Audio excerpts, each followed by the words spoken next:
Hey guys, from a wet and windy UK. Today I've got a different camera for you, and I know many of you are Leica fans, same as myself. And this camera seems to tick many of the boxes where the rangefinder cameras fall short.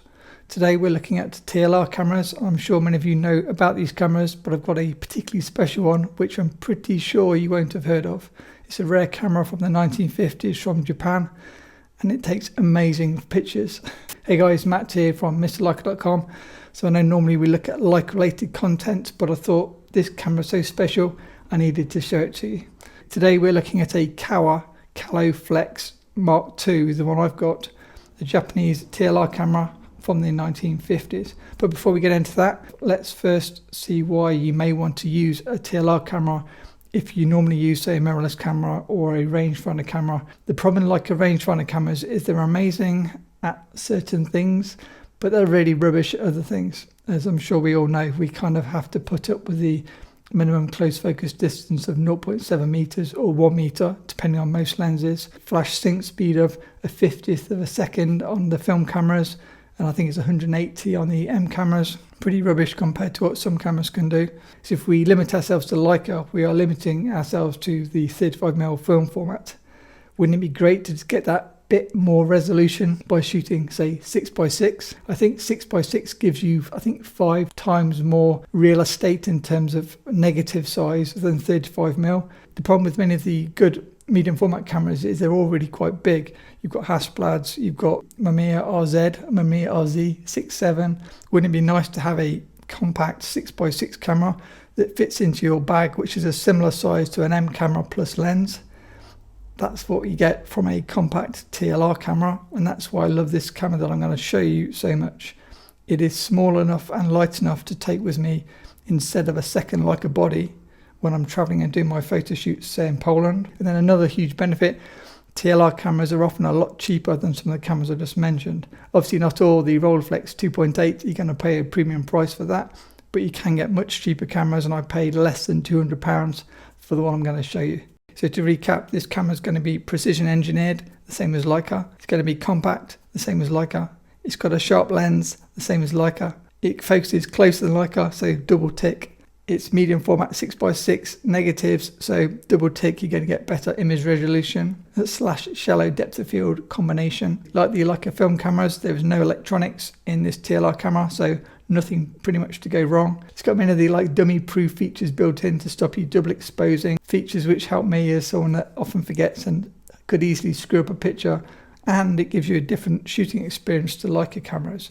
I did a poll on the YouTube recently, what don't you like about Leica cameras? And someone said they feel uncomfortable using a rangefinder camera in the street, because when you bring a camera to your eye, pretty much everyone now these days knows that you're about to take a picture, so they do like a stupid face, or they look uncomfortable, or they'll come and have a word with you and say, please don't take my photograph. If you use a Tlr, because you're shooting down into the camera, you get a different shooting experience, and so you feel almost anonymous because you're not looking at the person directly in the eye, you're looking down, and so you come across as less threatening and often can get better shots that way. Okay, so let's get on to the specifics of this particular camera. I think you're going to like it. Okay, so like with many of my reviews, I want to give some useful information as well as a general overview. So the camera I'm looking at, this is called a Kowa Kalloflex, and they were made in Japan as a high-end Tlr camera, so marketed above the Yashicas. So if you've got a Yashica, this is going to be better than your Yashica in terms of build quality, potentially the optics. Made between 1954 and 1957. The price was roughly 2 times the price of the Yashicas at the time. Probably still cheaper than the Rolleiflexes, but the high-end stuff coming out of Japan. They made 2 versions. They made the Kalloflex Mark I, or version 1, or model 1, and then the version 2. They're pretty similar, and I found I've got the Mark II version. The advantage of the Mark II, you've got a double exposure option. I think my buttons fell off, so I don't actually have that option, but that's okay. I don't really need it for this camera. It's got a shutter release lock, which is really useful because sometimes you could press the shutter and waste a shot, and film's expensive these days. And it's got a double exposure prevention, which is great because again, on these old cameras, it's really easy to try to remember, have I advanced the film and recock the shutter, and you end up with wasted shots, either blanks or overlapping your photos. So really good, all the foolproof stuff built in. For any of you that know your TLR cameras. I believe many of them had a 3-element design. This camera has a 4-element lens design. That means it's sharper at wider apertures, and I can completely agree with this. This camera is amazing for taking pictures. I was using it wide open at f4 in Poland. I can show you some examples in a second. I was shooting it as slow as a 25th of a second. Again, like Leica, brilliant at really slow shutter speeds, which is different to using, say, Hasselblads and other medium format cameras, where often you've got to have a faster shutter speed to get a crisp shot because of the mirror slap.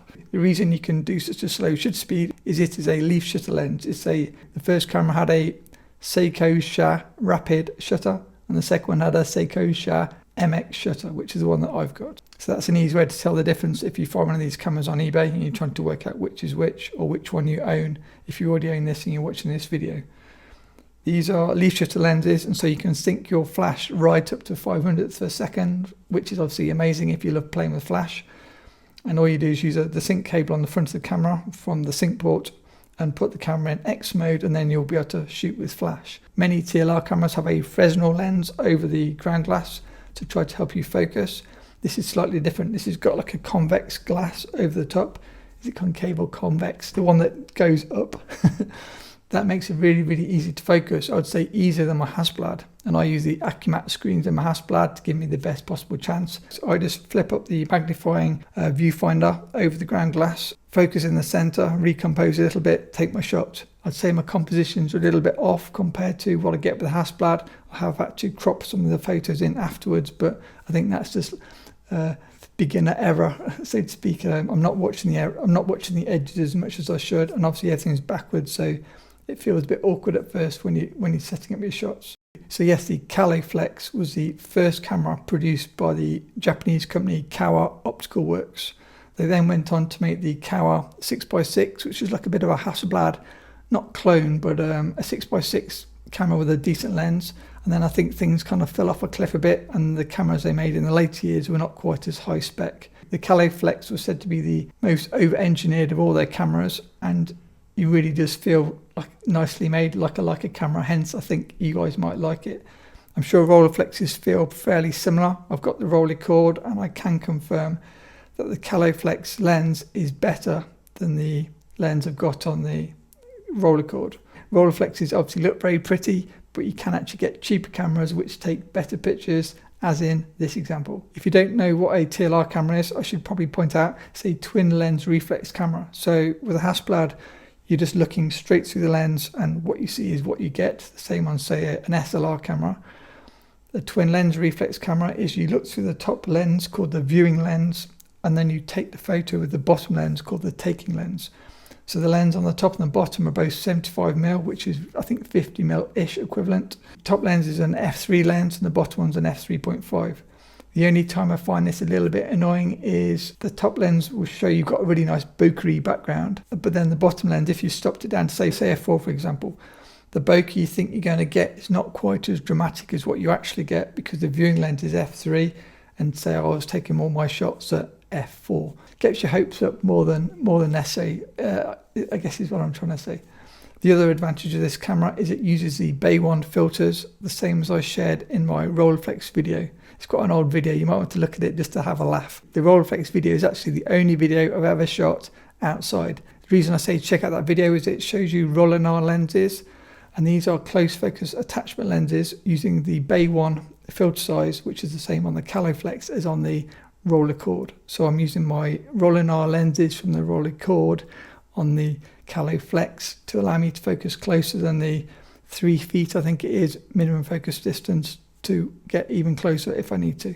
Another geeky feature about this camera that some TLR fans might appreciate, you've got your focusing knob within the film advance crank in the same place, so you can use one hand to do both, and then I use my left hand to take the shot. The other thing I prefer with this camera than, say, some of the other TLRs is you take the picture by pushing the shutter release towards you, which means you can hold steady, push the button towards you, and you don't get extra shake. The stupid design of the roller cord is you're having to push it across, so you're pretty much doing this when you're taking the picture, which is just stupid, isn't it? It's just asking for the chance of softness in your pictures. So I was having to use a cable release on the roller cord. You don't need to do that with the Kalloflex because it's a much better design. As I said, the maximum aperture is 3.5. And then you can see above the viewing lens a little window that shows you your aperture, which you adjust on one side. And then you can adjust your shutter speed on the other side, which, as I say, goes from bulb up to 500ths of a second. Really nice design, and yeah, shutter count on the top with double exposure prevention, so it's pretty foolproof. Then when it comes to loading the film, again, it's really easy. You just screw the knob on the bottom, flip the back, you load your fresh film into the bottom, drag it up over the back of the camera and clip it in at the top. You then advance your film until your start line lines up with the two red dots. Shut the back, advance your film until it stops, and you're ready to go. The Kalloflex weighs slightly more than other TLR cameras because it is so well engineered. They weigh just over 1 kilo, and the Mark II is very slightly heavier. As I say, it's a 6x6 film format.